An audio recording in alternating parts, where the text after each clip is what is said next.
Que je dois vous présenter, c'est XP Mode.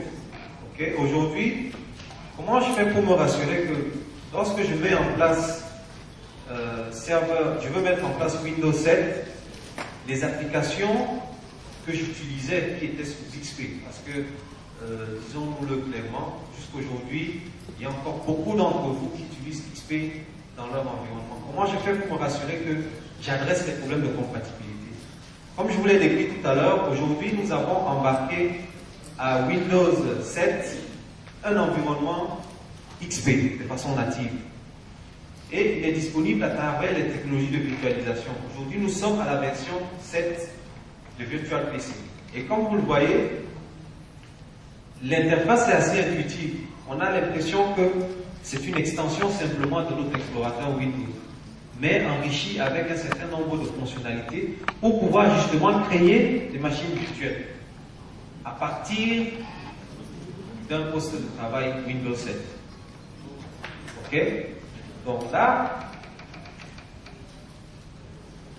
au moment de l'installation de Virtual PC, j'ai la possibilité d'installer aussi directement le mode XP. Donc je vais le lancer.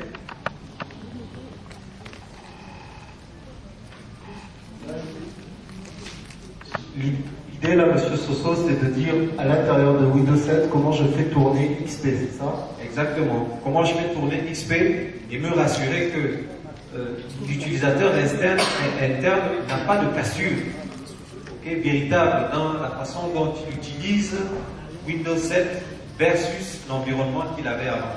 Donc là, vous voyez clairement qu'on a XP qui est déjà intégré de façon native à Windows 7. Et on peut gérer tout ce qui est périphérique, biométrique, tout ce qui est périphérique, Bluetooth, réseau, ainsi de suite. Donc par exemple, si j'ai une application métier très ancienne de 1990-95 qui ne marche que sous XP, je peux quand même mettre Windows 7 et après déployer XP Mode pour utiliser cette application. Tout à fait, c'est exactement ce que ça veut dire. Et l'utilisateur ne voit pas le XP Mode. L'utilisateur n'a pas besoin de savoir qu'il y a un XP Mode. Tout ce qu'il doit faire, c'est, comme je l'ai montré tout à l'heure, à la limite, en utilisant la fonction de recherche, je dis XP Mode, XP Mode est disponible, et je lance ma machine, tout simplement. Ok, donc il peut faire comme avant, c'est-à-dire cliquer sur son onglet, ouvrir son application, l'application en fait s'ouvre dans le XP, mais lui-même ne s'en rend pas compte. Exactement. Okay.